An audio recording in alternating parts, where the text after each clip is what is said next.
आप सभी का एक बार फिर से GS explain for civil services में स्वागत है। इस वीडियो में हम बिहार के लिए जो जरूरी करंट अफेयर्स हैं, जो 23 दिसंबर 2023 को विभिन्न अखबारों में जो इम्पोर्टेंट करंट अफेयर्स आया हुआ था, उसके ऊपर ये वीडियो है। हम देखते हैं आज का जो भी इम्पोर्टेंट मतलब करंट अफेयर्स है उसके बारे में। हम शुरू करते हैं। बिहार पुलिस मिशन जांच 75 दिन 1 जनवरी 2024 से शुरू करेगी। ठीक है, ये जो है नए साल में सभी दर्ज किए गए नए कांडों का अनुसंधान 75 दिनों में पूरा होगा।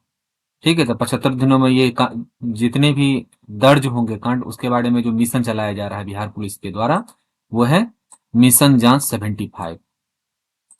ठीक है, बिहार पुलिस में वर्ष 2024 में पुलिसिंग के आधारभूत परिवर्तन को लेकर कुल 10 नए बदलाव लाए जाएंगे।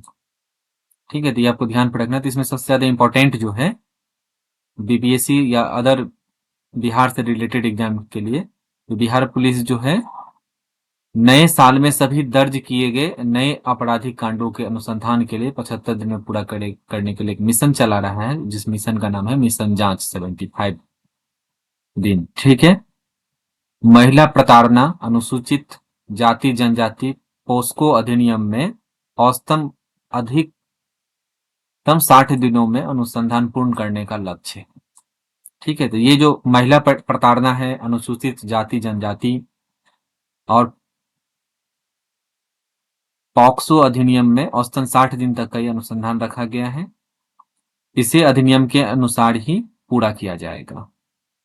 जो अभी बिहार के एडीजी हैं गंगवार, ठीक है, उन्होंने बताया कि वर्तमान में प्रतिवर्ष 3 लाख से अधिक 3 लाख से 3.5 लाख कांड दर्ज किए जाते हैं।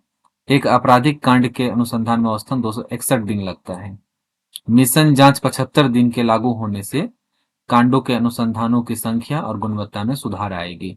तो यहाँ पे ये जो पॉइंट है आपका लॉ एंड ऑर्डर पे अगर क्वेश्चन भी आता है आपका बीपीएससी में मेंस से रिलेटेड, ठीक है, तो वहां पे भी इस पॉइंट को आप मेंशन कर सकते हैं। ये एक मतलब नया जो है इंप्रूवमेंट है लॉ एंड ऑर्डर को लेकर के। अब अगले न्यूज की तरफ चलते हैं। फ्रांस के राष्ट्रपति इमैनुअल मैक्रो जो है वो 75वें गणतंत्र दिवस समारोह के मुख्य अतिथि होंगे।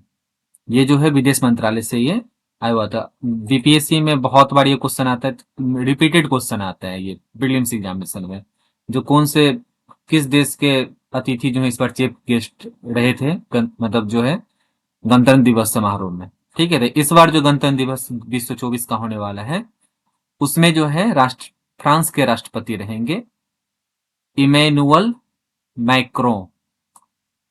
ठीक है, 75वां ये गणतंत्र दिवस समारोह है। ठीक है, इसरो के अध्यक्ष अभी जो है प्रेजेंट में वो है एस सोमनाथ। उन्होंने बताया है कि भारत का पहला सौर मिशन आदित्य L1 जो है, आदित्य L1 क्या है, भारत का पहला सोलर मिशन है। वो जो है वो 6 जनवरी को अपने गंतव्य स्थान लैग्रेंज पॉइंट 1 मतलब L1 पे वो पहुंच जाएगा। ठीक है, डेट इंपॉर्टेंट है, कब पहुंचेगा, तो 6 जनवरी को पहुंचेगा वो। ठीक है, भारत का पहला वो अर्थ मिशन है। ये पॉइंट जो है पृथ्वी से 15 लाख किलोमीटर दूर है। ठीक है, ये पॉइंट कहाँ पे है, 15 लाख किलोमीटर यहाँ से दूर है। ठीक है, इस मिशन को इसरो ने 2 सितंबर को श्रीहरिकोटा के सतीश धवन अंतरिक्ष केंद्र से प्रक्षेपित किया था। अब ये लैग्रेंजेज पॉइंट के बारे में हम जान लेंगे थोड़ा सा, तो हमें इसे ध्यान रखना में आसानी हो जाएगा, रटने की जरूरत नहीं होगी। ठीक है, जब भी कोई जो मासिव बॉडी होता है, ठीक है, वो एक दूसरे पर ग्रेविटेशनल फोर्स एक्सर्ट करता है। ठीक है, जिसके कारण जो है वो उसके ऑर्बिट्स में जो है थोड़ा बहुत जो है उसमें परिवर्तन होने लगता है। ठीक है, मतलब उलटफेर होता रहता है। लेकिन जो लैग्रेंजेज पॉइंट है, यहाँ पे जो gravitational force of two large body होता है, मतलब दोनों बॉडी के बीच, जैसे सन और अर्थ है, ठीक है, तो सन के ग्रेविटेशन के कारण अर्थ पे इफेक्ट पड़ता है। जैसे आपको पता होगा जो मून और अर्थ के बीच ग्रेविटेशनल के कारण ही टाइड आते हैं। ठीक है, वैसे ही सन का भी इफेक्ट पड़ता है अर्थ पे। तो अर्थ और सन का दोनों का इफेक्ट जो भी अर्थ और सन के बीच में ऑब्जेक्ट होंगे उस पे पड़ेगा ही।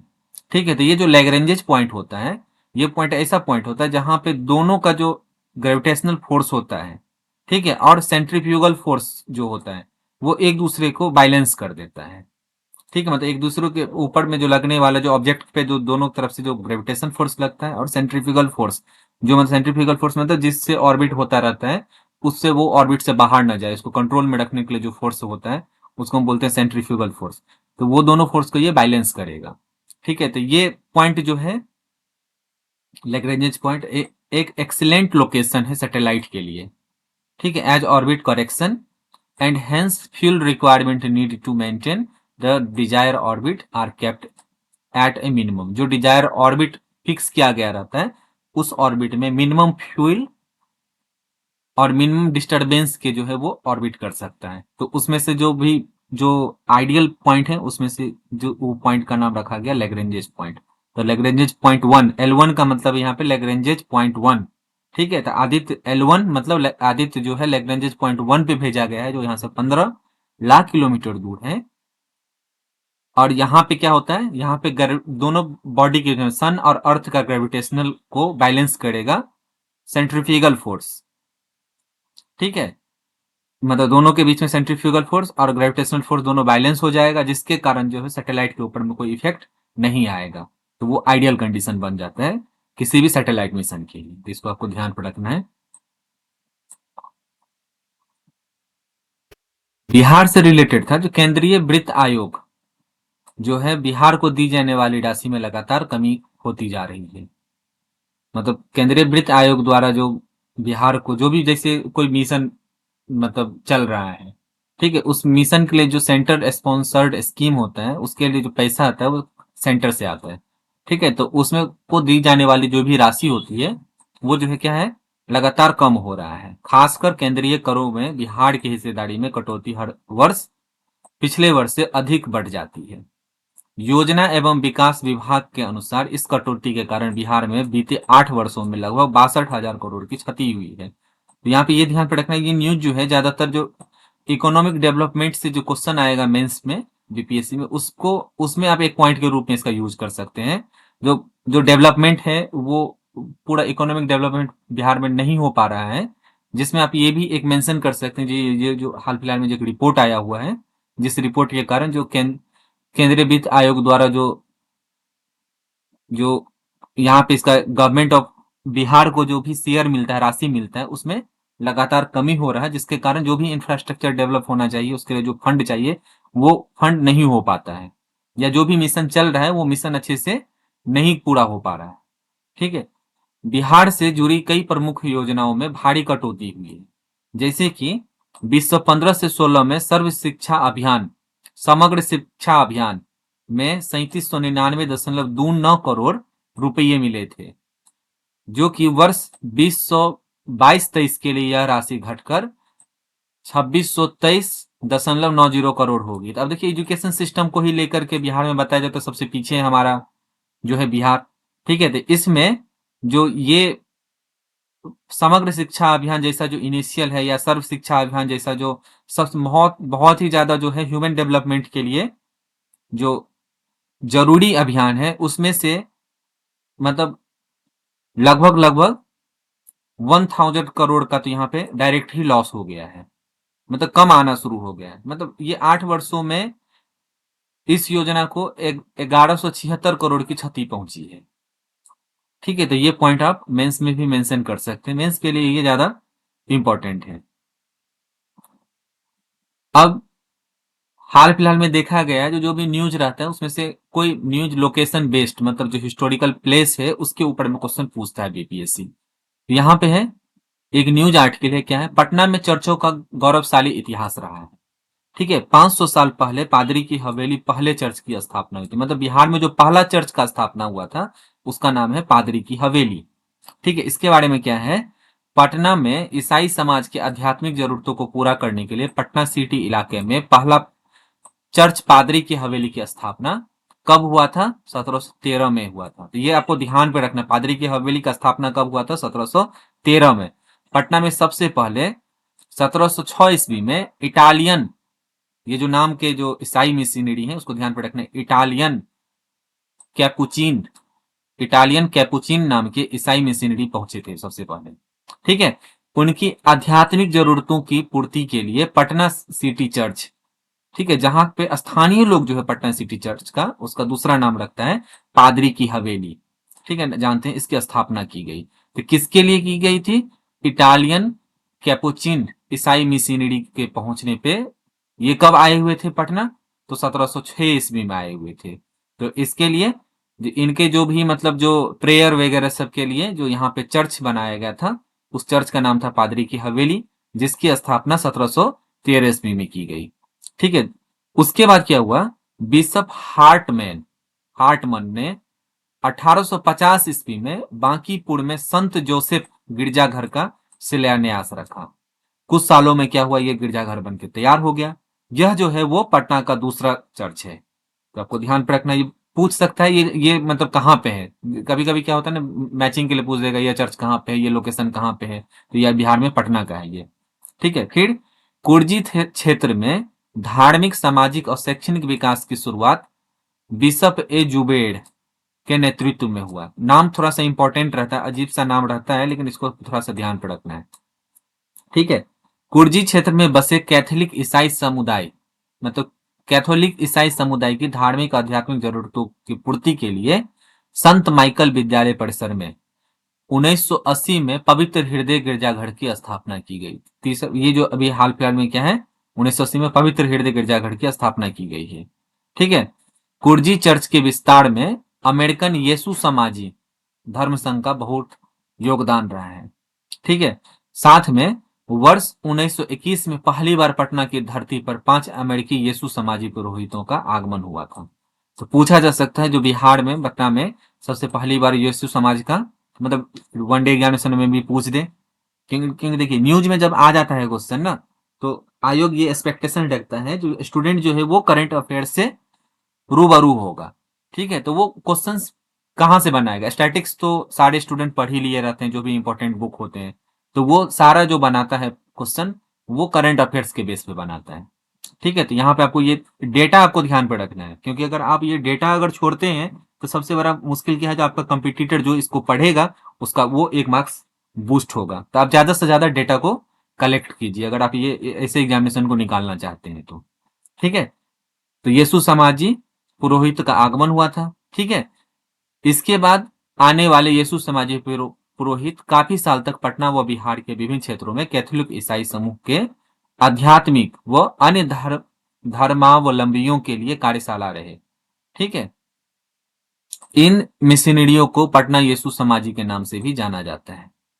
बाद में जो है ये लोग कुर्जी, बांसकोठी, मगध कॉलोनी, दीघा आदि क्षेत्र में भी जमीन खरीद के कैथोलिक ईसाई समूह को बसाया गया।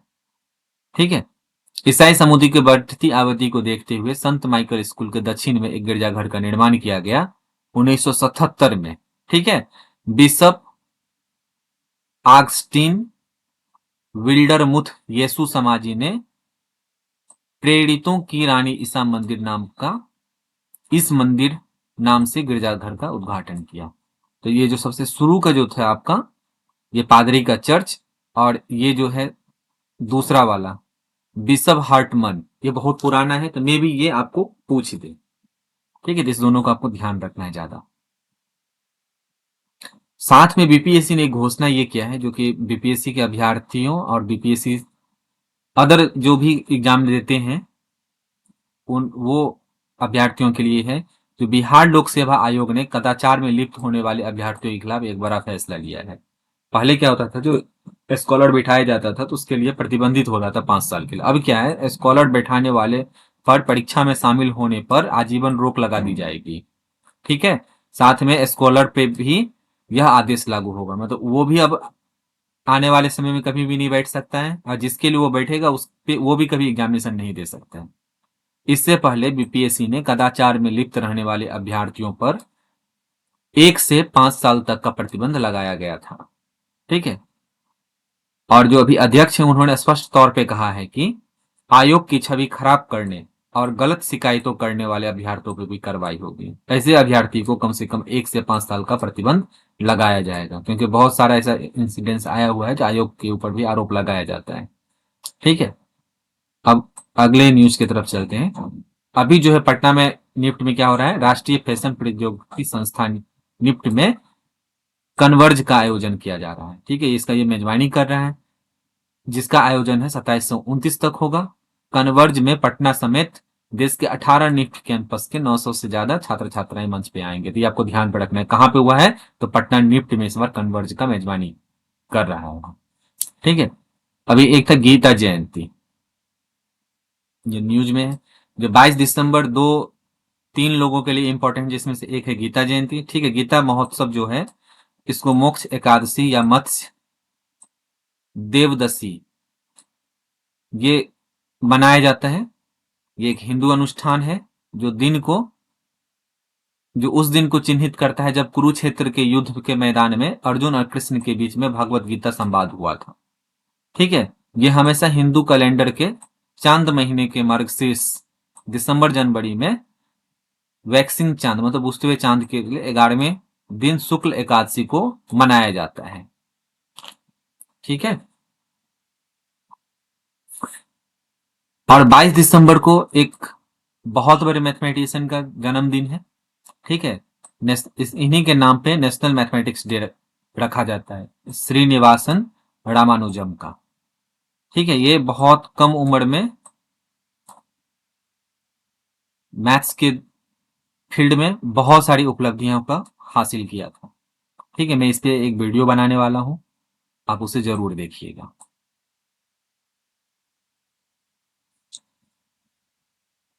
बिहार प्रदेश कमेटी के प्रथम अध्यक्ष और महान स्वतंत्रता संग्राम सेनानी मौलाना मजरूल हक का 157वां जयंती मनाया जा रहा है। वो भी है कब, 22 दिसंबर को। तो पूछा जा सकता है, ठीक है, ये इन्होंने ही सदाकत आश्रम का बनाया था। ठीक है, तो यही मुख्यालय में कांग्रेस जो है यहाँ पे इस बार उसका जयंती मना रहे हैं। तो आपको यहाँ पे ध्यान रखने वाली क्या है, ये मौलाना मजहरूल हक, जिनका जयंती कितना है, 157वां, और ये जो थे वो बिहार प्रदेश कांग्रेस कमेटी के प्रथम अध्यक्ष थे। ठीक है, तो ये आपको ध्यान रखना। अगले न्यूज पे चलते हैं हम। बिहार लॉजिस्टिक नीति के तहत 5 वर्षों के लिए लॉजिस्टिक मास्टर प्लान बनेगा। ठीक है, नीति स्वीकृति होने के बाद इस पर काम शुरू हो गया है। इसके तहत लॉजिस्टिक पार्क इकाई या मल्टी मॉडल लॉजिस्टिक पार्क बनाने वाले को पूंजी निवेश, ब्याज अनुदान सहित कई छूट दिए जाएंगे। ठीक है, लॉजिस्टिक पार्क के लिए पहले 2 वर्षों में अचल पूंजी निवेश 20% या अधिकतम 20 करोड़ रुपए का अनुदान मिलेगा। ठीक है, तीसरे वर्ष अचल पूंजी निवेश का 15% और अधिकतम 10 करोड़ का अनुदान मिलेगा। तो ये लॉजिस्टिक इसलिए बनाया जाए क्योंकि यहाँ पे जो है नेशनल लॉजिस्टिक मिशन भी चल रहा है सेंट्रल गवर्नमेंट का, बिहार में भी इसलिए चल रहा है क्योंकि लॉजिस्टिक होता क्या है, लॉजिस्टिक नीति मतलब जब कभी कोई ट्रांसपोर्टेशन किया जाता है ना किसी भी, मतलब जैसे बिहार में कोई फसल ही उपज हो रही है, ठीक है, उसको दूसरे स्टेज पे ले उसके रख रखाव ट्रांसपोर्टेशन, इस सब में ना बहुत ज्यादा चार्ज आता है।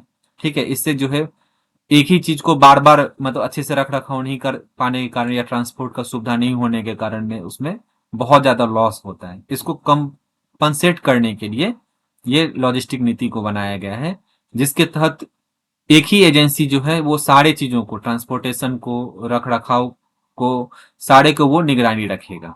ठीक है,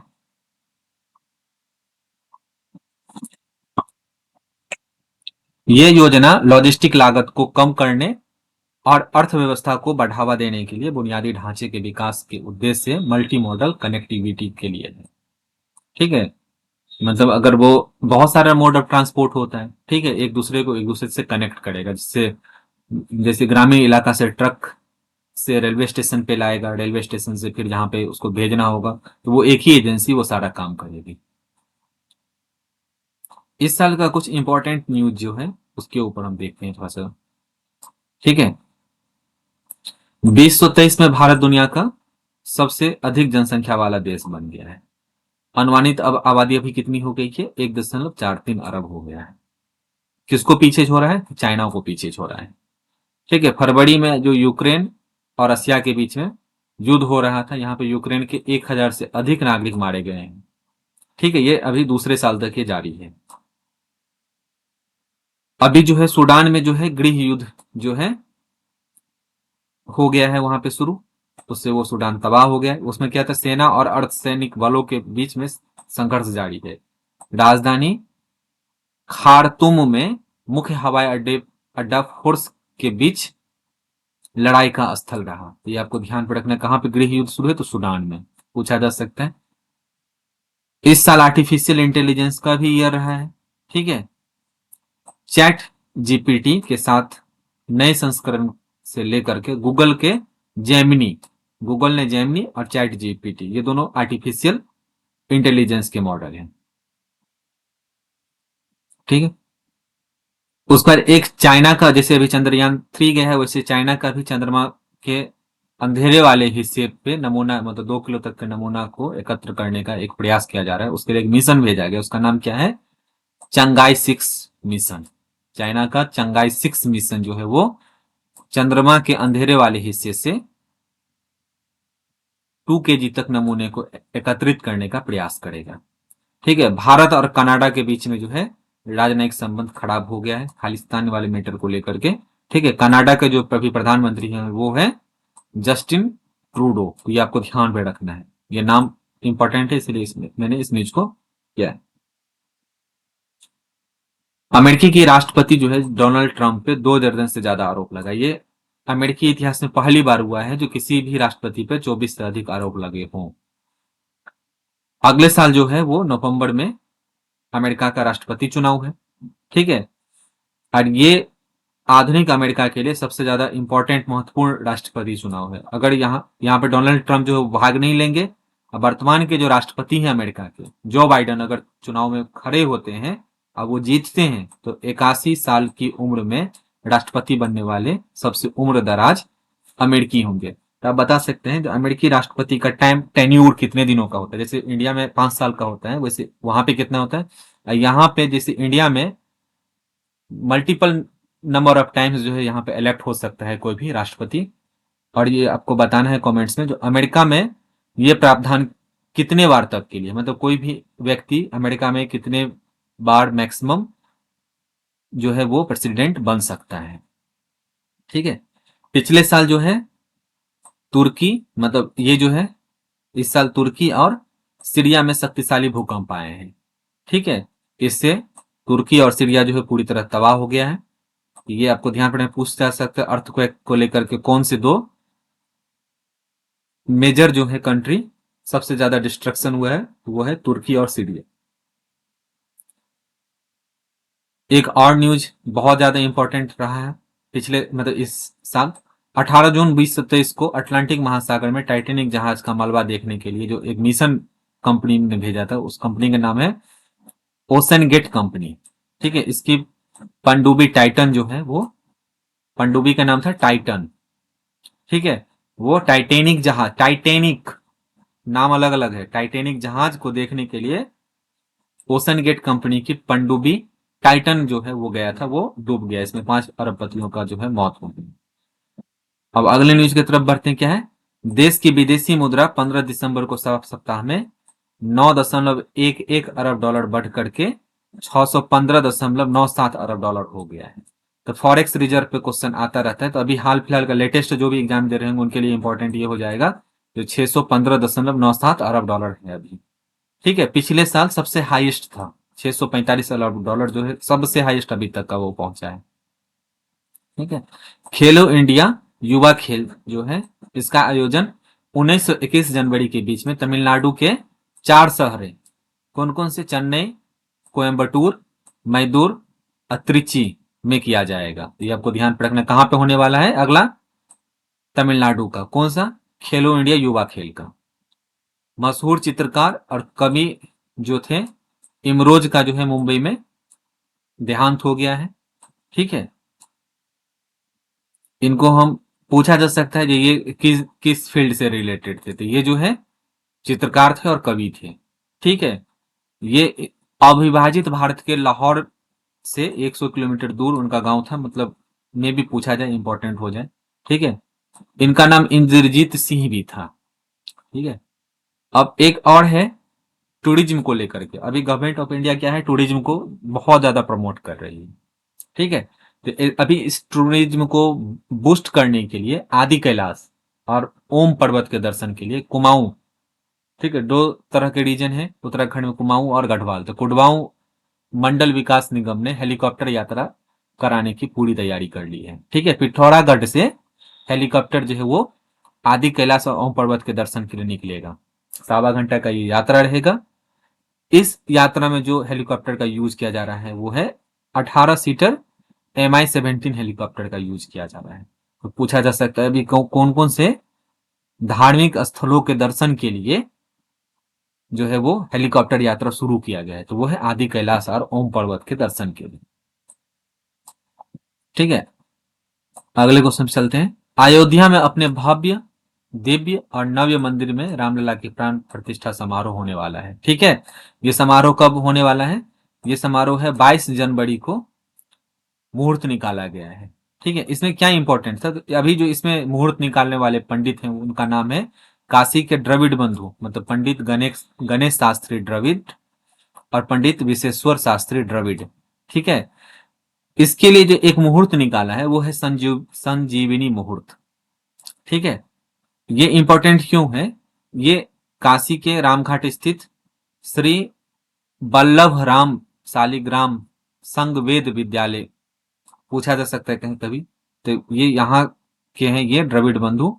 इन्होंने ये 22 का निकाला है, बोला है ये इसके बारे में महाकवि कालिदास ने अपनी कृति पूर्व काल मृत, मतलब पूर्व काल अमृत में संजीवनी मुहूर्त का नाम दिया है। ठीक है, तो आपको पूछा जा सकता है पूर्व काल अमृत किसके के लेखक कौन है, तो कालिदास, महाकवि कालिदास की कृत है पूर्व काल अमृत। ठीक है, उसमें संजीवनी मुहूर्त के बारे में बोला गया है। ये होता क्या है संजीवनी मुहूर्त? किसी भी मुहूर्त में दोष उत्पन्न करने वाले 5 बाण, यानी रोगबाण, मृत्युबाण, राजबाण, चोरबाण और अग्निबाण में से कोई भी बाण जो है इस मुहूर्त में, संजीवनी मुहूर्त में नहीं रहेगा, ऐसा ये मानते हैं। ठीक है, तो इसमें जो न्यूज में दो चीजें इंपॉर्टेंट थे, एक तो डेट कब होने वाला है, 22 जनवरी को ये मुहूर्त निकाला गया है। ठीक है, ये कहाँ के थे? काशी के द्रविड़ बंधु हैं। वो कौन कौन से? पंडित गणेश शास्त्री और पंडित विश्वेश्वर शास्त्री। ठीक है, ये जो इसमें संजीवनी मुहूर्त निकाला गया है वो कहाँ पे डिस्कस है, तो पूर्व काल अमृत में, कालिदास कृत जो पूर्व काल अमृत है वहां पे। ठीक है, KKR जो फ्रेंचाइजी है IPL का, उसमें गोपालगंज के सकीब जो है एक बॉलर है, ये आपको ध्यान रखना, गोपालगंज के तेज गेंदबाज साकिब हुसैन को IPL फ्रेंचाइजी KKR के लिए 20 लाख रुपए में अपने स्क्वाड के लिए चुना गया है। तो पूछा जा सकता है, तो उसको आपको ध्यान रखना है। ठीक है, हाल फिलहाल में किसे चुना गया है, तो उनका नाम है सकीब हुसैन। किसके लिए? तो KKR के लिए। हॉकी इंडिया के अध्यक्ष और पूर्व भारतीय कप्तान पद्मश्री दिलीप तिर्की को मानद PhD की उपाधि से सम्मानित किया गया है। ठीक है, इनको ये श्री श्री यूनिवर्सिटी से स्पोर्ट साइंस में यह विशिष्ट सम्मान उनके खेल में उल्लेखनीय योगदान, भारतीय हॉकी पर पर्याप्त प्रभाव और इनकी इसकी प्रगति के प्रति दृढ़ समर्पण को रेखांकित करता है। ठीक है, ये जो है वो कई ओलंपिक और विश्व कप में इनकी भागीदारी के साथ साथ मैदान पर और बाहर उनके उत्कृष्ट नेतृत्व को दिखाता है। भारतीय हॉकी में सबसे अधिक 100 मतलब 412 कैप मैच खेले हैं, ये इंपॉर्टेंट है, आपको ध्यान रखना है। सबसे ज्यादा ये हॉकी मैच खेले हुए हैं। ठीक है, मतलब कैप्ड प्लेयर थे जिसने भारतीय कैप लेकर के ये भारतीय टीम का नेतृत्व किया था। अभी कोविड-19 का एक नया प्रारूप जो है, मतलब उपस्वरूप जो है वो आया हुआ है। ठीक है, उसका नाम है JN1। ये आपको ध्यान रखना, तो पूछा जा सकता है ये JN1 जो है वो क्या है, तो वो है कोविड का नया वेरिएंट। इससे पहले ओमिक्रॉन वेरिएंट था जिसमें XBB.1.16 के नाम से जाना जाता था। ठीक है, अभी जो है एक संगठन है गैर लाभकारी संगठन, ठीक है, रेड कॉरपोरेशन के जाकड़ी वागनेर ने कहा है कि उष्णकटिबंधीय चक्रवात का कारण बढ़ती है जनसंख्या। मतलब कारण जो है वो, मतलब जो साइक्लोन आ रहा है, ट्रॉपिकल साइक्लोन, वो पॉपुलेशन के कारण आ रहा है। लेकिन इससे भी अधिक जो है वो है मौसम में जो परिवर्तन हो रहा है, मतलब जो क्लाइमेट पैटर्न में चेंजिंग आ रहा है वो, ठीक है। बड़े प्राकृतिक आपदाएं जैसे ट्रॉपिकल साइक्लोन जलवायु विज्ञान और जन स्वास्थ्य के लिए बड़ी चिंता का कारण है। क्या होता है जब भी ट्रॉपिकल साइक्लोन सब आता है, तो ट्रॉपिकल डिजीज वगैरह जैसे मच्छर वगैरह सबका जो से रिलेटेड डिजीज है, स्नेक बाइट सबका जो विजन, ये सब बढ़ जाता है, ठीक है। चक्रवात जो है यानी साइक्लोन के प्रभावित होने वाली आबादी 17 साल की अवधि में दोगुनी हो गई है। तो ये एक इंपॉर्टेंट डेटा है। वैज्ञानिकों ने साल 2002 से 2019 के बीच की अवधि का अध्ययन किया और ये निष्कर्ष निकाला है, ठीक है। इसमें जो है उष्णकटिबंधीय चक्रवात से 2019 में 800 मिलियन लोग प्रभावित हुए थे। बहुत ज्यादा है 800 मिलियन लोग, ठीक है। वैज्ञानिकों ने बताया है कि जलवायु के गर्म होने के साथ ही उष्णकटिबंधीय चक्रवात आने की संभावना और प्रबल हो जाएगी। तो ये क्लाइमेट चेंज का सबसे बड़ा एक इफेक्ट है।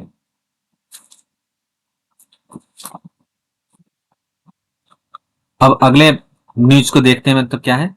सेल कल्चर तकनीकी से होगा वैक्सीन की टेस्टिंग, ठीक है। अभी क्या हो रहा था पहले, मतलब मेक इन इंडिया प्रोजेक्ट के तहत IVRI के वैज्ञानिकों ने एक तकनीक का इजाद किया है जिसकी मदद से वैक्सीन बनाने में पशुओं की मौत नहीं होगी। पहले क्या होता था, डायरेक्ट लाइव टेस्ट किया जाता था एनिमल्स के ऊपर में।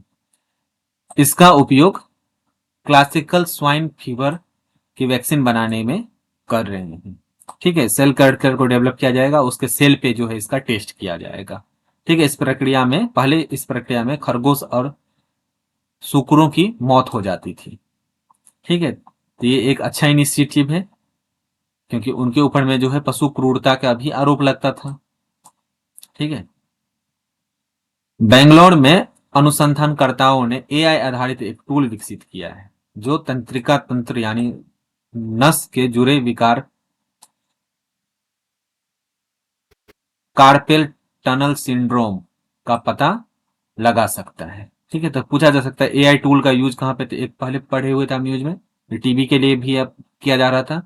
अभी जो है वो नर्व से रिलेटेड जो है कार्पेल टनल सिंड्रोम का पता लगाने के लिए भी AI टूल का यूज किया जाएगा, ठीक है। IISC के अनुसंधानकर्ताओं ने कहा है कि हाथ में बाह के अगले हिस्से से जाने वाली जो जो नर्व होता है उसका नाम होता है मीडियन नर्व। जब कलाई के कार्पेल टनल के हिस्से में दब जाती है तो दर्द होता है। वर्तमान में इसके लिए अल्ट्रासाउंड का इस्तेमाल किया जाता था और इसकी तस्वीर या वीडियो का अध्ययन करना कठिन हो जाता था। अब इसके लिए जो है वो AI टूल का यूज किया जाएगा, ठीक है। तो आज का जो भी इंपॉर्टेंट करंट अफेयर्स था उसका हमने डिस्कशन किया है। अब ये एपिसोड हम अगले एपिसोड में मिलते हैं। आप इसको ज्यादा से ज्यादा अभ्यर्थियों को फायदा होने के लिए ज्यादा से ज्यादा इस चैनल को शेयर करें और लाइक और सब्सक्राइब करें। अब मैं इस पे क्यूज भी डालता हूं जो इसके कम्युनिटी में मिलेगा आपको, वो बहुत ही इंपॉर्टेंट क्विज होता है, उसे आप अटेम्प्ट किया करें। उसमें बहुत सारी इंफॉर्मेशन भी मैं डालता हूँ, उसको आप जरूर देखा करें और उसको सॉल्व करने का कोशिश करें। वो आपके एक्सप्लेनेशन के साथ में वहां पे होगा। मैं धीरे धीरे उसमें बहुत सारे क्विज डालने वाला हूँ। Thank you.